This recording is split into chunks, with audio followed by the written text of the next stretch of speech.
నమస్కారం. ప్రతిధ్వని కార్యక్రమానికి స్వాగతం. మన రాష్ట్రం నుంచి దాదాపుగా 400-500 మంది విద్యార్థులు ప్రతి సంవత్సరం బిట్స్ పిలానీలో ప్రవేశాన్ని పొందుతూ ఉన్నారు. ఈ ప్రవేశం వారికి వారి ఇంటర్మీడియట్ మార్కుల ఆధారంగా లభిస్తూ ఉండేది.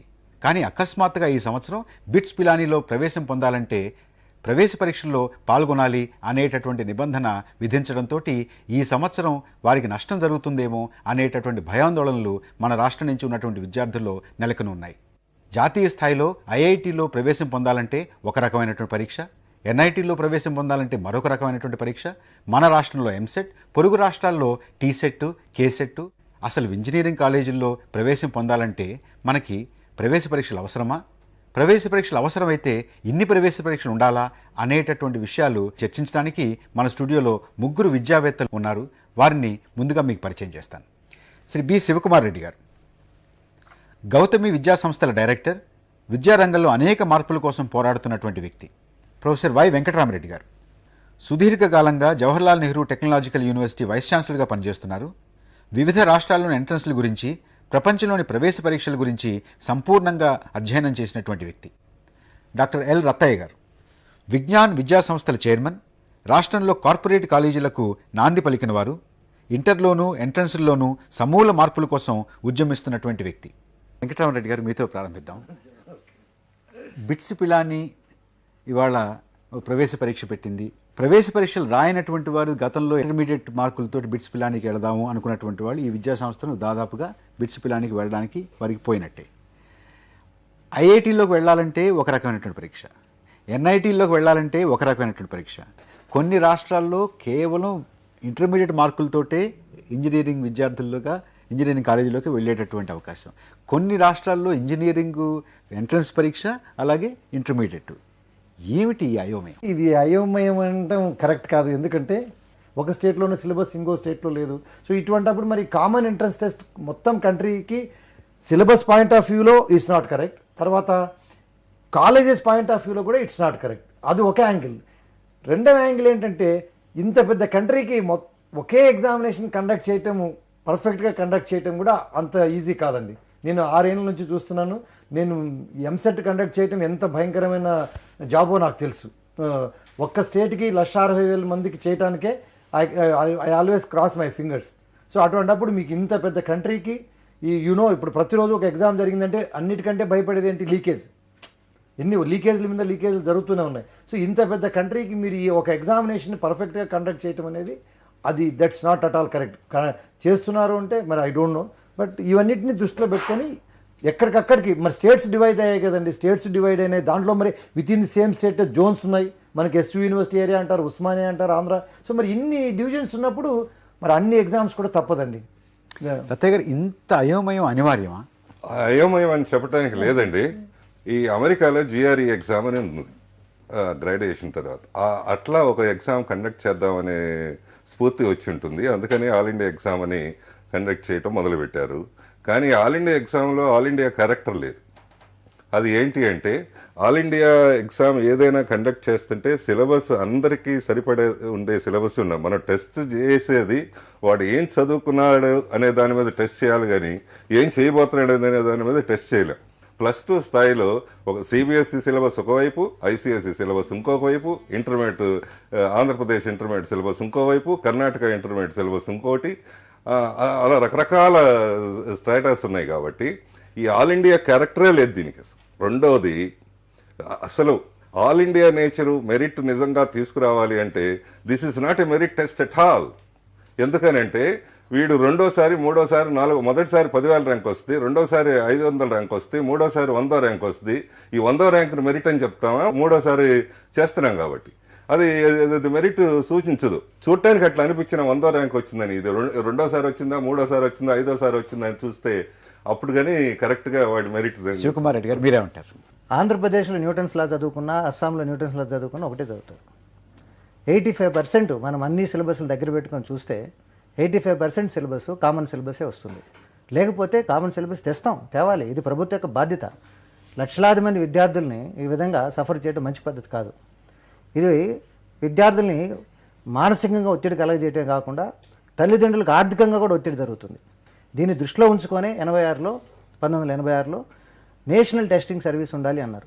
తర్వాత వెంకటరామరెడ్డి గారు చెప్పినట్టు ఒక రాష్ట్రంలో పరీక్ష కండక్ట్ చేయడమే చాలా కష్టం ఉంది, దేశవ్యాప్తంగా చాలా కష్టం అని అంటున్నారు. ఇప్పుడు అమెరికాలో శాట్ ఎగ్జామినేషన్ ప్రపంచవ్యాప్తంగా కండక్ట్ చేస్తున్నారు, జిఆర్ఈ కండక్ట్ చేస్తున్నారు, టోఫెల్ కండక్ట్ చేస్తున్నారు. మరి ఒకవైపు మనం టెక్నాలజీ గురించి చాలా మాట్లాడుతున్నాం, అమెరికాలో జరిగేటటువంటి మనకు ఉపయోగపడే విషయాలు చాలా తొందరగా తెచ్చుకుంటున్నాం, కానీ అక్కడ జరిగే పరీక్షా విధానం మనం తెచ్చుకోవటం లేదు. ఆన్లైన్ సిస్టంలో త్రూఅవుట్ ది ఇయర్, ఇప్పుడు ఈరోజు టోఫెల్ జిఆర్ఈకి ఏ రోజైనా అంటే వారంలో 5 రోజులు ఏ రోజైనా వాళ్ళు వెళ్ళి పరీక్ష రాసుకునే అవకాశం ఉంది. తర్వాత వాళ్ళు కండక్ట్ చేసే పరీక్షా విధానం మనకు తేడా ఏమిటంటే మనం పెట్టే పరీక్షలో ఇంటర్మీడియట్ స్థాయిలో ఏమైతే ఉంటుందో దాన్ని పరీక్షిస్తున్నాం, ఆ సబ్జెక్ట్నే పరీక్షిస్తున్నాం. న్యూటన్స్ లాసే లేకపోతే ఏదో ఓమ్స్ లా ఉంటే దాని మీద ప్రశ్నలే పరీక్షిస్తున్నాం, బేసిక్ స్కిల్స్ని టెస్ట్ చేయడం లేదు. ఇప్పుడు శాట్ 1 ఎగ్జామ్తో 90% అమెరికన్ యూనివర్సిటీస్లో మన రాష్ట్రంలో విద్యార్థులు కూడా చాలామంది వెళ్తున్నారు. కొన్ని యూనివర్సిటీస్ కొన్ని స్కాలర్షిప్స్ కోసం శాట్ 2 అడుగుతున్నారు. మరి శాట్ ఎగ్జామ్ పేపర్ మనం చూస్తే అది పెద్ద కష్టం కాదు. మన రాష్ట్ర విద్యార్థులు 10th క్లాస్లో కానీ మంచి students, intermediate first year students కూడా అద్భుతమైన మార్కులు తెచ్చుకుంటున్నారు, సీట్లు సాధిస్తున్నారు. మరి మనం ఎందుకు ఆ దిశలో ఆలోచించకూడదు? ఈ విధంగా విద్యార్థులకి ఇది ఎంత మానసిక ఒత్తిడి అంటే అది ఊహించలేని ఒత్తిడి. సంస్థ నడిపే వారికి కూడా చాలా ఒత్తిడిగా ఉంది. తల్లిదండ్రులకు చెప్పలేకున్నాం ఏ పరీక్ష రాయాలి. ఇప్పుడు ఈరోజు జరిగిన పరిస్థితి అదే. బిట్స్ పిలానీది, బిట్స్ పిలానీలో సీటు వస్తుందని వాళ్ళకి తెలిసిన విద్యార్థులు ఇంటర్మీడియట్ రిజల్ట్స్ ముందు వచ్చాయి. ఎవరికైతే నాకు ఈ మార్కులకు సీట్ వచ్చేస్తుందని తెలుసుకున్నాడో నెక్స్ట్ అతను ఎంసెట్ సరిగ్గా రాయలేదు, ఏఐట్రిపుల్ సరిగ్గా రాయలేదు. ఇప్పుడు అక్కడ జరిగినటువంటి కొన్ని పరిస్థితుల వల్ల, హైకోర్టు జడ్జి నిర్ణయాల వల్ల ఈరోజు ఆ విద్యార్థులందరూ కూడా తలలు పట్టుకొని కూర్చొని ఉన్నారు. రత్తయ్య గారు, ఈ బిట్స్ పిలాని ఈ సమస్య ఎందుకు వచ్చింది? ఏమిటి దానికి పరిష్కారం? నార్మలైజ్డ్ ప్రాసెస్ వలన చేస్తున్నారు వాళ్ళు ఇప్పటి వరకు. నార్మలైజ్డ్ ప్రాసెస్ అంటే ఇక్కడ 98% ఫస్ట్ మార్కు, తమిళనాడులో 72% ఫస్ట్ మార్కు, గుజరాత్లో 68% ఫస్ట్ మార్క్. అంటే 92% Andhra Pradesh equal to 78 is equal to 62. ఇది మొత్తం అన్ని స్టేట్లు కలిపి నార్మలైజ్డ్ ప్రొసీజర్లో అడ్మిషన్లు చేస్తున్నారు.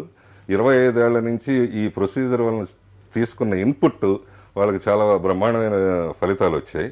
అది అందరికీ తెలిసిందే. అది ఐఐటి సర్సన్ ఇచ్చారు, 1-2 ఐఐటీస్ కంటే బెటర్ పొజిషన్లో సర్వీస్లో కూడా తేల్చారు. అయితే ఇది అసలు ఈ సమస్య ఎందుకు వచ్చింది అంటే, ఈ మధ్య కాలంలో జాతీయ ప్రభుత్వం వారు కొన్ని ఇన్స్టిట్యూషన్స్లో ఇంటర్ఫియర్ అయిన మాట అందరికీ తెలిసిందే. ఇండియన్ ఇన్స్టిట్యూట్ ఆఫ్ మేనేజ్మెంట్ వాటిల్లో ఇంటర్ఫియర్ అయ్యారు, ఫీజు తగ్గించాలి అట్లా అని. అట్లానే బిట్స్ పిలాని మీద కూడా ఇంటర్ఫియర్ అయ్యారు. ఆల్ ఇండియా ఎగ్జామ్ ఒకటి జరుగుతుంది కదా, దాంట్లో మీరు చేరాలి అనేది వాళ్ళకి 2 సంవత్సరాల కిందట చెప్పారు. అయితే వాళ్ళు రిఫ్యూజ్ చేశారు చేరకుండా. ఆ తర్వాత వాళ్ళు కోర్టుకు వెళ్ళారు బిట్స్ పిలాని వాళ్ళు. ఎప్పుడైతే గవర్నమెంట్ ఆఫ్ ఇండియా బలవంతం చేసిందో కోర్టుకు వెళ్తే కోర్టులో స్టే ఇచ్చారు. కాబట్టి దాని ప్రకారం గత సంవత్సరం పాత పద్ధతిలోనే అడ్మిషన్లు చేశారు. ఆ తర్వాత డిసెంబర్లో ఏమైందంటే సింగిల్ జడ్జి వాళ్ళకి ఫేవరబుల్ ఆర్డర్ ఇచ్చారు. మీరు చేస్తున్న పద్ధతి మంచిది, మీ ఫలితాలు, మీ పర్ఫార్మెన్స్, ఇన్స్టిట్యూట్ రేటింగ్ అదంతా బాగుంది కాబట్టి మీరు చాలా మంచి పద్ధతి చేస్తున్నారు అనేది వాళ్ళు సింగిల్ జడ్జి ఫేవరబుల్ ఆర్డర్ ఇచ్చారు. దాంతో మొన్న వాళ్ళ ప్రొసీజర్ ప్రకారం మేలో అడ్వర్టైజ్మెంట్ కూడా ఇచ్చారు. ఈ మధ్య కాలంలో గత నెలలో డివిజన్ బెంచి ఒక తీర్పు ఇచ్చింది. సో అకస్మాత్తుగా వచ్చింది. అది ఎంత అకస్మాత్తుగా వచ్చిందంటే వాళ్ళ లాస్ట్ డేట్ June 30th.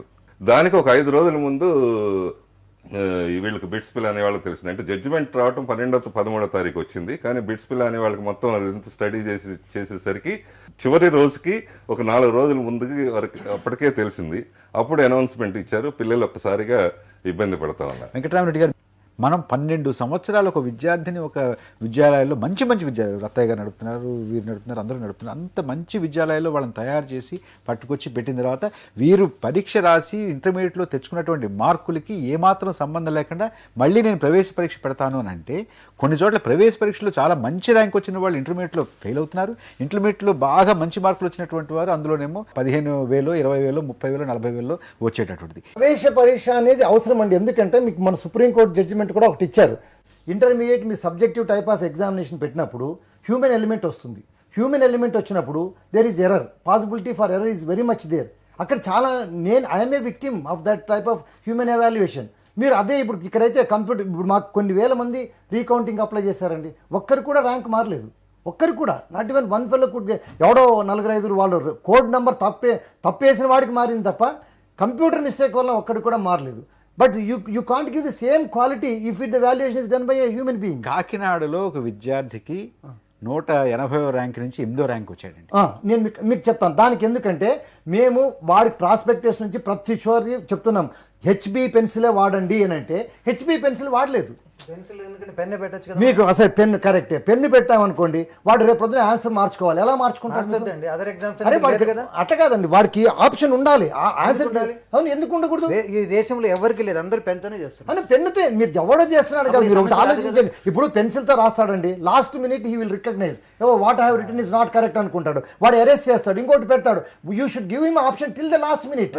మీరు పెన్ను వాడమని చెప్పారనుకోండి, అయిపోయి వాడు ఒకసారి దాన్ని రౌండ్ ఆఫ్ చేసినాడంటే he loses the right of giving the correct answer. ఇప్పుడు మనం కూడా ఇప్పుడు అది కాదు కేర్ఫుల్ అంటే మరి ఇంకా కేర్ఫుల్ అన్నప్పుడు ఇంక ఎగ్జామినేషన్స్ ఇవంతా ఎందుకు? మనం చక్కగా గనక మన ఇంటర్మీడియట్ పరీక్షల్ని నిర్వహించుకుంటే మనకి ప్రవేశ పరీక్షలు అవసరమా? నేను అవునండి అవసరం అండి. ఎందుకు చెప్పాలంటే నేను విక్టిమ్ అండి. 1966 లో probably Shivakumar Reddy may not be a victim, Rattaiah గారు విక్టిమ్ కాకపోవచ్చు. నేను హాఫ్ మార్క్ లో నేను ప్రతిసారి చెప్తాను, శివకుమార్ రెడ్డి హాఫ్ మార్క్ లో మెడికల్ అడ్మిషన్ మిస్ అయ్యి ఇంజనీరింగ్ చదివిన వాడిని. హ్యూమన్ ఎవాల్యుయేషన్ ఉంది అంటే మీకు తప్పకుండా తప్పులు జరుగుతాయండి, తప్పకుండా జరుగుతాయి మీకు. అదే కంప్యూటర్ ఎవాల్యుయేషన్ అనుకోండి, it can never go wrong. మీకు జిఆర్ఈ రత్తయ్య గారు మీరే ఉంటారు. చాలా మంది పిల్లలు 10 నిమిషాలు 20 నిమిషాలు కంగారు పడే అవకాశం ఉంటుంది, మొదటిసారి ఇంకా ఇబ్బంది పడే అవకాశం ఉంటుంది. దాంతో బాగా సబ్జెక్ట్ వచ్చినా వాళ్ళు బయటకు వచ్చి కరెక్ట్ ఆన్సర్ చెప్తారు. కానీ ఆ 3 hours లో 10 నిమిషాలు 20 నిమిషాలు పోతే 1000 ర్యాంకులు 2000 ర్యాంకులు అదర్ సైడ్ పోయాడు. రెండవది ఈ ఆబ్జెక్టివ్ టైప్ పరీక్షలు అన్నింటిలో ఉన్న ప్రమాదం ఏంటంటే పిల్లవాడు ఎప్పటికప్పుడు ఫ్యాక్చువల్ నాలెడ్జ్ నేర్చుకుంటాడు. అంటే ఆ కాంప్రహెన్షన్ ఉండదు. ఈ 4x8 32 అని రాసుకున్నాడు. ఆ ఇంటూ ఎందుకు పెట్టాలి, దాని మధ్యలో ప్లస్ ఎందుకు పెట్టకూడదు, లేకపోతే డివిజన్ ఎందుకు పెట్టకూడదు, ఇట్లా కాంప్రహెన్షన్ ఉండదు. ఆ కాంప్రహెన్స్ ఆ నాలెడ్జ్ లేకపోతే ముందు వాడు ఇంజనీరింగ్ కోర్సులో కానీ ప్రొఫెషనల్ కోర్సెస్ ఎక్కడికి పోయినా సరే, తర్వాత రీసెర్చ్లోకి వెళ్ళినా సరే బేసిక్ ఆస్పెక్ట్స్లో కాంప్రహెన్షన్ లేకపోతే అవుతుంది. ఇప్పుడే చెప్పారు శివకుమార్ రెడ్డి గారు, జిఆర్ఈ వాళ్ళు కామన్ టెస్ట్ పెడుతున్నారు కదా, వాళ్ళు బాగానే సక్సెస్ఫుల్గా చేస్తున్నారు కదా అని వారికి కూడా తెలిసి ఉంటుంది. వాళ్ళు ఈ ఆబ్జెక్టివ్ టైప్లో ఉన్న డిఫెక్ట్ గమనించి ఈ మధ్యలో 6 point స్కేల్ పెట్టారు కాంప్రహెన్షన్కి. అంటే ఒక ప్రాబ్లం ఇచ్చి లేకపోతే ఒక ఐటమ్ ఇచ్చి వాళ్ళు స్టూడెంట్ హ్యాస్ టు కాంప్రమైజ్. ఒక్కొక్క యూనివర్సిటీలో, అమెరికన్ యూనివర్సిటీలో చాలా యూనివర్సిటీలో జిఆర్ఈ స్కోర్ అవతల పెట్టేసి ఈ 6 point స్కేల్లో ఎంత వచ్చింది అని చూసుకుంటున్నారు. అందుకని we are neglecting that comprehension point in all the. ఒక అభిప్రాయం ఏంటంటే బిట్స్ పిలాని వాళ్ళు జరుగుతున్నటువంటి పరిణామాల గురించి మన రాష్ట్రం నుంచి విద్యార్థులు దాదాపుగా 400, 500, 600 మంది ప్రతి సంవత్సరం అక్కడ మంచి మార్కులు తెచ్చుకుని అక్కడ వెళ్తున్నారు, ప్రవేశం పొందుతున్నారు. కొంత అసూయ అంచేత వీళ్ళని రాకుండా చేయడానికి ఒక రకమైనటువంటి కుట్ర జరిగింది అనేటువంటి ఆ రకమైన అనుమానం, ఆ రకమైనటువంటి అభిప్రాయం ఇవాళ విద్యార్థుల్లోనూ తల్లిదండ్రుల్లోనూ మెదులుతోంది. అది కరెక్ట్ కాదండి. ఇప్పుడు బిట్స్ పిలాని సంస్థ వాళ్ళ అటానమస్ స్టాటస్ని మెయింటైన్ చేసినంత వరకు ఏఐఈఈ వాళ్ళు కానీ యూజీసీ వాళ్ళు కానీ ఏం చేయలేకపోయారు. అది ఏఐసిటీ వాళ్ళు. మాకు అనఫిషియల్గా తెలిసిన విషయం ఏంటంటే వాళ్ళు యూజీసీ గ్రాంట్స్ కొంత తీసుకోవడం జరిగింది. ఎగ్జిస్టింగ్ ఉన్న నామ్స్ ప్రకారం వాళ్ళు ఎవరైతే ఎయిడెడ్ ఇన్స్టిట్యూషన్స్ ఉన్నాయో, అంటే గవర్నమెంట్ ఫండింగ్ జరిగిందో వాళ్ళందరికీ కూడా నోటీసులు పంపించడం జరిగింది, మీరు మా పరిధిలోకి రావాలని. ఇప్పుడు కూడా వాళ్ళ పరిధిలోకి పోకుండా ఉన్న కాలేజీలు ఉన్నాయి యాజ్ ఆన్ టుడే. ఒకటి Vellore institute which is also best, చాలా మంచి ఇన్స్టిట్యూషన్. వాళ్ళు 50% ఇంటర్ మార్కులు, 50% వాళ్ళు ఓన్ ఎంట్రన్స్ కండక్ట్ చేసుకొని రెండింటికి క్లబ్ చేసుకొని అడ్మిషన్స్ చేస్తున్నారు. అయిపోయినాయి, అడ్మిషన్స్ కూడా అయిపోయినాయి. అట్లాగే శాస్త్ర ఇన్స్టిట్యూషన్, అది డీమ్డ్ యూనివర్సిటీ. వాళ్ళు ఫస్ట్ ఏఐఈఈ రాకముందు ఎట్లా చేశారో ఇప్పుడు అదే చేస్తున్నారు. కాకపోతే ఏఐఈఈ వచ్చిన తర్వాత లాస్ట్ ఇయర్ వాళ్ళు 70% సీట్స్ ఇంటర్ మార్కులు ఫిలప్ చేశారు. సేమ్ బిట్స్ పిలాని ప్యాటర్న్లోనే normalized pattern. 30% seats AIEEE hand over చేశారు. సో ఇప్పుడు ఆ 70% సీట్స్ అడ్మిషన్స్ అయిపోయినాయి, చేసేసారు. ఈ మంత్ ఎండింగ్ క్లాసెస్ బిగిన్ చేస్తున్నారు. సో ఇందులో కుట్ర కానీ లేకపోతే అసూయ ఏం లేదండి, మనల్ని ఆపాలనేటువంటి ఏం లేదండి. కాదు అనుకుందాం. ఇవాళ ఇది సమస్య, పిల్లలకి సమస్య, తల్లిదండ్రులకు సమస్య, మనందరికీ సమస్య. దీన్ని అధిగమించాలంటే ఏం చేయాలి, ప్రభుత్వం ఏం చర్యలు తీసుకోవాలి, ప్రభుత్వం మీద ఏ రకమైనటువంటి ఒత్తిడి తీసుకొస్తే దీని నుంచి మన విద్యార్థులు బయటపడేటువంటి అవకాశం ఉంది? ఈ సంవత్సరం మనం విద్యార్థుల కోసం మనం కాపాడగలమా? నెంబర్ 1 అండి, ప్రభుత్వము ఏమీ చేయలేదు. ఏమీ చేయలేనప్పుడు ఒత్తిడి తీసుకురావడం అనవసరం. ఎందుకంటే it is a judicial decision, it's a decision of high court where nobody can interfere. Only thing is summon must go to supreme court, which is already BITS Pilani వాళ్ళే సుప్రీం కోర్టుకు వెళ్ళారు. మీరే అంటారు? దీనికి ఫస్ట్ రెమెడీ డెఫినెట్ గా supreme court అందరు పిల్లల తరఫున మేము సుప్రీంకోర్టులో మండే ఫైల్ చేస్తున్నాము.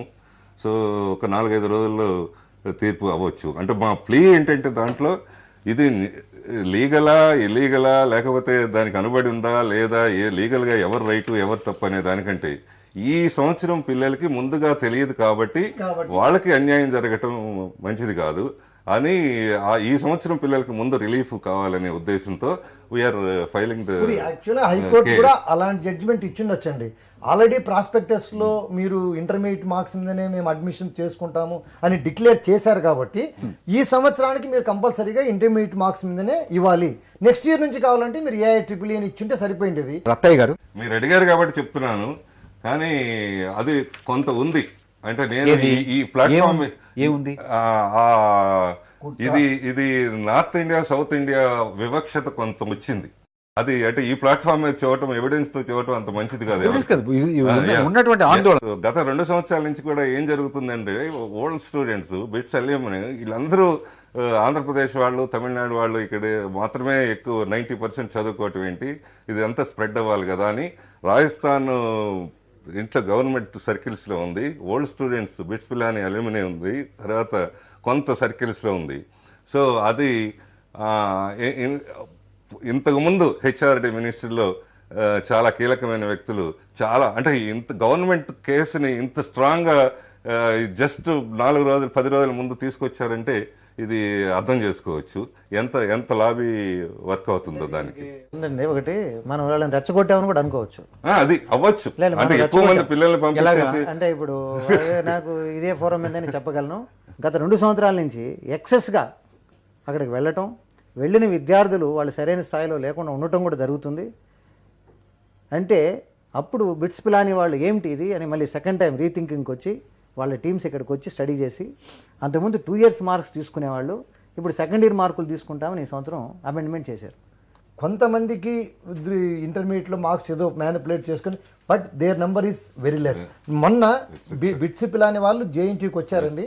వాళ్ళు వచ్చి వాళ్ళు ఏం చెప్పారంటే ఆంధ్రా నుంచి ఎక్కువ మంది స్టూడెంట్స్ వస్తున్న మాట వాస్తవమే, ఒకరిద్దరు ఇలాంటి మార్క్స్ చేసుకొని వచ్చిండొచ్చు, బట్ ఓవరాల్గా వాళ్ళు 3 వచ్చారండి. వాళ్ళు చెప్పారు ఆంధ్రా నుంచి వచ్చిన స్టూడెంట్స్ పర్ఫార్మెన్స్ మీ దగ్గర ఎట్లా ఉందో మా వాళ్ళు మేము కండక్ట్ చేసే టెస్ట్ తట్టుకోగలుగుతున్నారు. వాళ్ళు they are coming out with flying colours. Venkataramareddy గారు, వాళ్ళు they are so happy with the performance of Andhra students అండి. ఆంధ్రాస్ కి ఒక బేసిక్ నేచర్ ఏముంటుందంటే ఏదన్నా ఒక దాన్ని ఇది చదివితే బాగా ఫ్యూచర్ ఉంటుందంటే మొత్తం కంట్రీలో ఆంధ్ర స్టూడెంట్స్కి తమిళనాడు స్టూడెంట్స్కి ఉన్నంత శ్రద్ధ మిగిలిన ఏ స్టేట్స్లో లేదండి. రత్తయ్య గారు, మీరు శివకుమార్ రెడ్డి గారు చెప్పేది ఏదో ఫ్రాడ్ జరుగుతుంది కాబట్టి ఇట్లా ఏదో రెచ్చిపోయారని. ఫ్రాడ్ ఇప్పుడు అట్లానంటే ఐఐటి సీట్లు చాలా ఎక్కువ వస్తున్నాయి. ఐఐటి సీట్లు ఎక్కువ వస్తే ఇంకా అంత ఫ్రాడ్ జరిగినట్టు అంతా ఏదంటే పిల్లలు బాగా చదువుతున్నారు, చాలా కష్టపడి చదువుతున్నారు. ఇప్పుడు రేపు ఈ బిట్స్ పిల్లని తీసేసిన ఆల్ ఇండియా ఎగ్జామ్ లో తీసుకొస్తే వీళ్ళే వస్తారు, బిట్స్ పిల్లలు కూడా ఏం ప్రాబ్లం లేదు.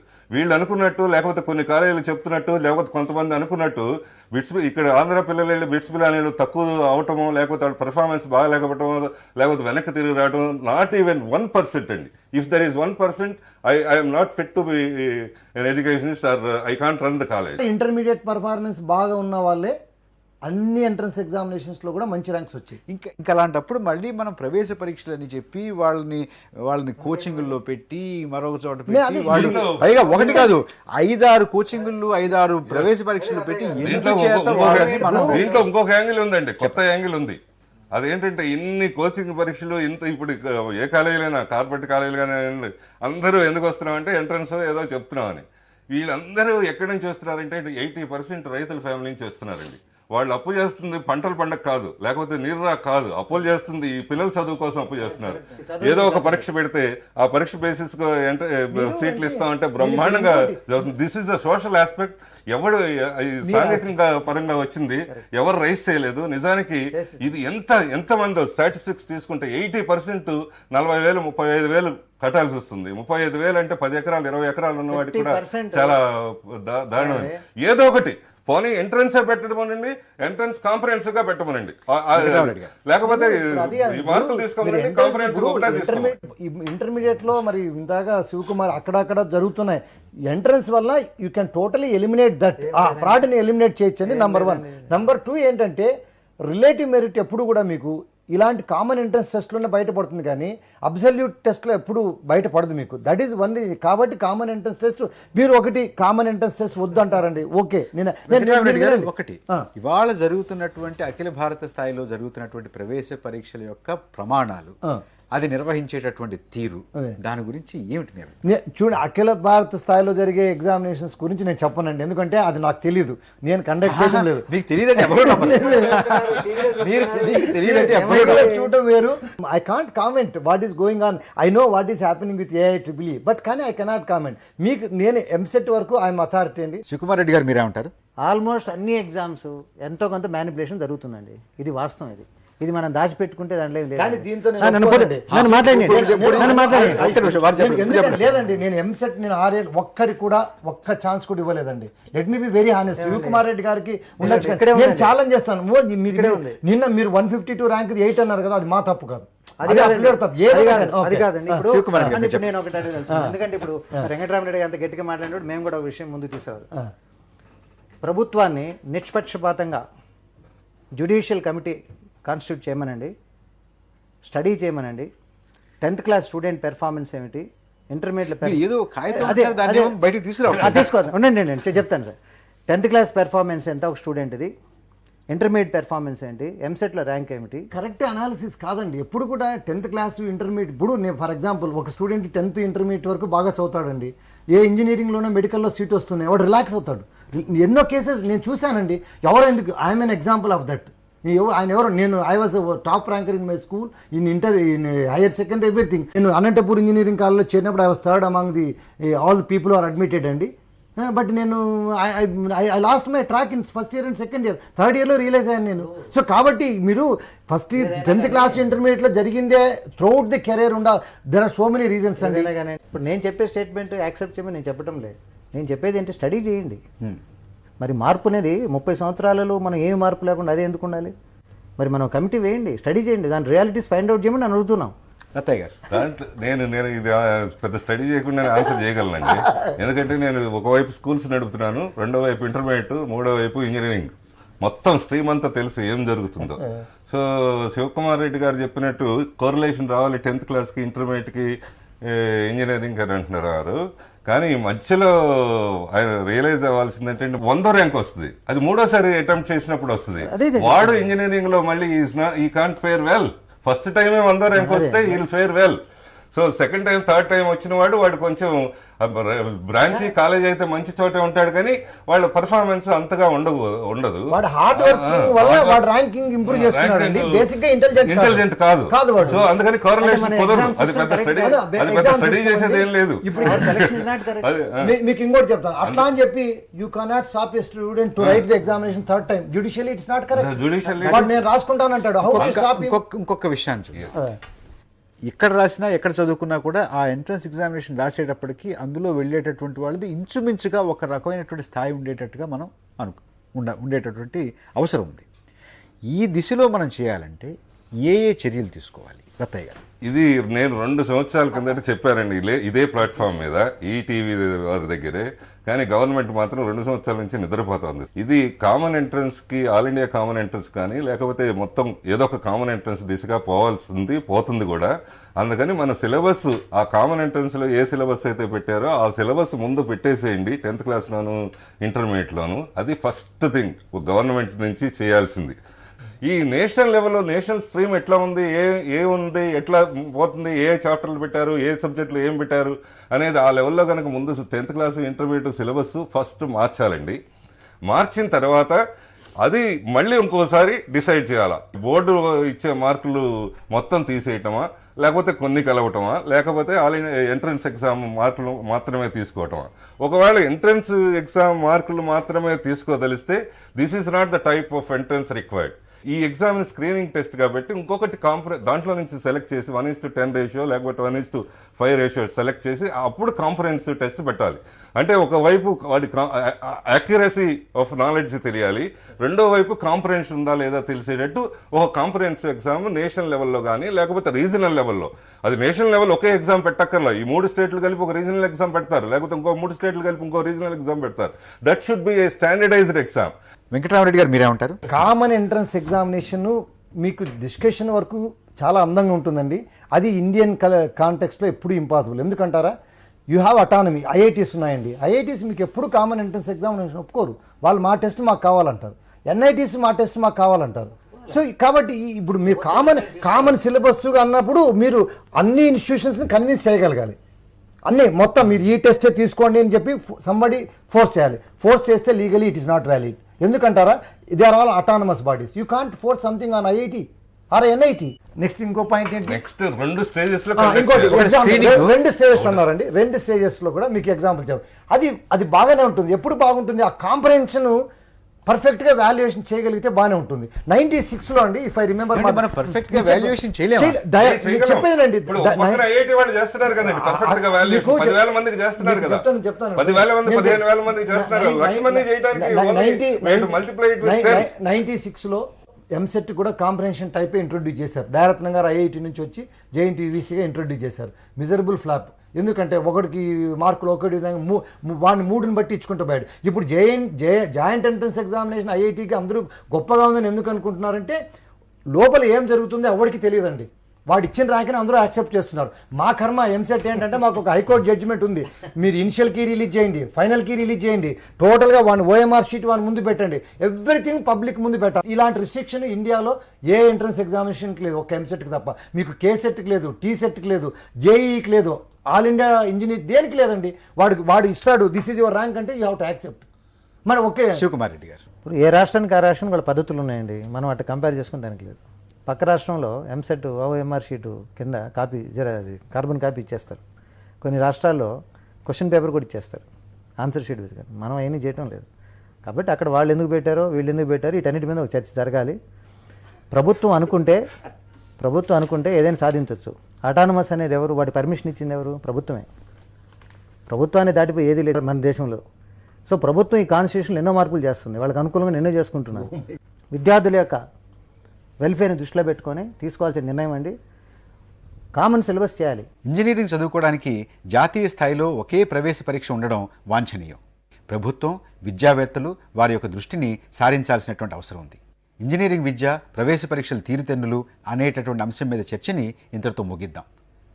రేపు మరొక ముఖ్యమైనటువంటి అంశం మీద చర్చతోటి ప్రతిధ్వని కార్యక్రమం మీ ముందుకు వస్తుంది. నమస్కారం.